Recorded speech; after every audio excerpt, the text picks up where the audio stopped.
শুভ সন্ধ্যা। আমার নাম নিখিলা। আমি ডেন্টালের একজন ছাত্রী। ইসলাম সম্পর্কে আমার জ্ঞান আসলেই কম। আমি যতটুকু জানি আমার বন্ধুদের কাছ থেকে শুনেছি। আমার প্রশ্ন হচ্ছে, আমি একটি পোস্টারে দেখেছি যে বলা আছে সঙ্গীত এবং নৃত্য ইসলামে গ্রহণযোগ্য নয়। এটা কেন? মানে আমি বলতে চাইছি যে আপনি এটা এমনি এমনি বলতে পারেন না যে গান বাজনা বা নৃত্য করো না। যেমন আপনি যদি বলেন যে ভরতনাট্যম বা অন্য কোনো নৃত্যের ব্যাপারে যেখানে সঙ্গীত আছে, এমনকি এমনিতেও আমরা সঙ্গীতের মাধ্যমে ঈশ্বরের প্রশংসা বা নিজেদের আবেগ প্রকাশ করে থাকি, তাহলে গান বাজনা গ্রহণযোগ্য নয় কেন? বোন জিজ্ঞেস করলেন যে কেন ইসলাম ধর্মের সঙ্গীত এবং নৃত্য নিষিদ্ধ। প্রথমে আমি সঙ্গীত নিয়ে বলছি, এরপরে নৃত্য। সঙ্গীতের ব্যাপারে বলা যাবে, আমাদের প্রিয় নবী মুহাম্মদ সাল্লাল্লাহু আলাইহি ওয়াসাল্লাম বলেছেন যে সঙ্গীতের বাদ্যযন্ত্র সাধারণ নিয়মে সবই নিষিদ্ধ, তবে তিনি যেটার অনুমতি দিয়েছিলেন সেটা দাফ, একপাশে খোলা ড্রাম যাকে বলা হয় ডাফ বা ডাফলি। বাকি সবগুলোই নবী নিষিদ্ধ করেছেন, কারণ আপনি যদি ভেবে দেখেন এটা আপনাকে দূরে নিয়ে যায় আল্লাহ সুবহানাহু ওয়া তাআলার জিকির থেকে, সর্বশক্তিমানকে স্মরণ করা থেকে। এ কারণে যখন আমরা এরকম গান শুনি, যেমন ধরেন সিনেমার গান হোক, সেটা হিন্দি, মালায়ালাম, তামিল বা অন্য কিছু, আপনি দেখবেন যে এই হিন্দি সিনেমার গানগুলোর বেশিরভাগ কথাই একেবারে বাস্তবতা বহির্ভূত। আপনি জানেন যে নায়ক নায়িকাকে বলছে, আমি তোমার জন্য চাঁদ নিয়ে আসবো, আমি তোমার জন্য তারা নিয়ে আসবো। আমরা জানি এটা সম্ভব না, কোনো মানুষ তার প্রেমিকার জন্য চাঁদ তারা নিয়ে আসতে পারে না। তবুও আমরা বলে থাকি পরিস্থিতি বা আবেগ ইত্যাদির কারণে।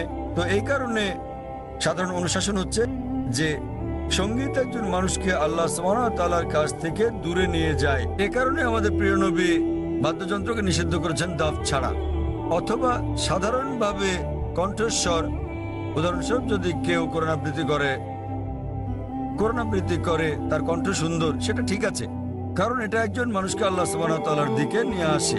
নেপথ্য বাদ্যযন্ত্রের আওয়াজ থাকলে যদি এটা একটা বিশেষ আবেগের সৃষ্টি করে, তাহলে গান গাওয়ার ক্ষেত্রে এটা হচ্ছে মুবাহ, ঐচ্ছিক, যতক্ষণ পর্যন্ত গানের কথাগুলো নিয়ে যাচ্ছে আল্লাহ সুবহানাহু ওয়া তাআলার দিকে। যদি গানের কথাগুলো আপনাকে আল্লাহর কাছ থেকে দূরে সরিয়ে নিয়ে যায়, তাহলে সে ধরনের গানও নিষিদ্ধ।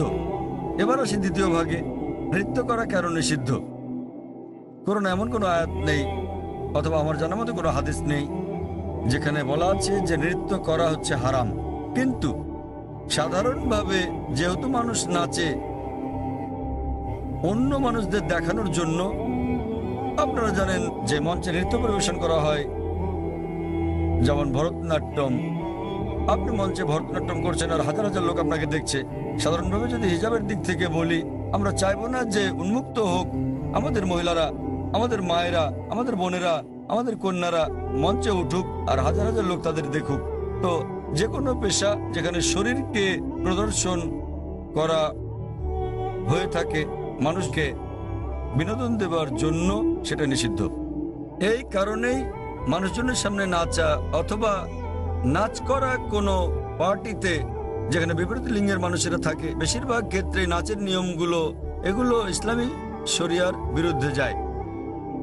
যখন আপনি নাচেন বেশিরভাগই জোড়া বেঁধে, ছেলে এবং মেয়ে, আর তাদের মধ্যে বেশিরভাগই গার্লফ্রেন্ড বয়ফ্রেন্ড, এবং তারা অন্য মানুষদের সামনে নাচে। সুতরাং যেহেতু এটা ইসলামী হিজাবের নিয়মের পরিপন্থী, এ কারণেই বলা হয় এটা নিষিদ্ধ, কারণ এটা হিজাবের নিয়মের বিপরীত।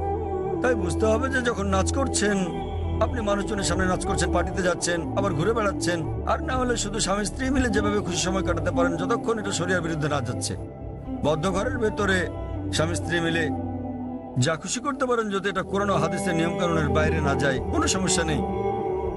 কিন্তু যেহেতু বেশিরভাগ সময় নাচ শরীরকে প্রদর্শন করে থাকে, এতে গান থাকে, নাচ থাকে, আপনি মঞ্চে উঠছেন না, লোকেরা আপনাকে দেখছে, তাই এটা শরিয়ার হিজাবের নিয়মের বিরুদ্ধে। এ বিষয়ে আমার ভিডিও ক্যাসেট দেখেন, ইসলামে নারীর অধিকার আধুনিক না সেকেলে, সেখানে বিস্তারিত আছে কেন আমরা মুসলিমরা নারীদের নিরাপত্তা দেই, ভালোবাসি, তাদেরকে কি চোখে দেখি। যেহেতু আমরা নারীদের ভালোবাসি, আমরা তাদের নিরাপত্তা দেই এবং আমরা তাদের প্রদর্শন করতে চাই না। এই কারণেই যে সমস্ত পেশায় প্রকাশ্যে গান গাওয়া বা নাচ করা অথবা মডেলিং এর ব্যাপার আছে, সেগুলো নারীর জন্য নিষিদ্ধ।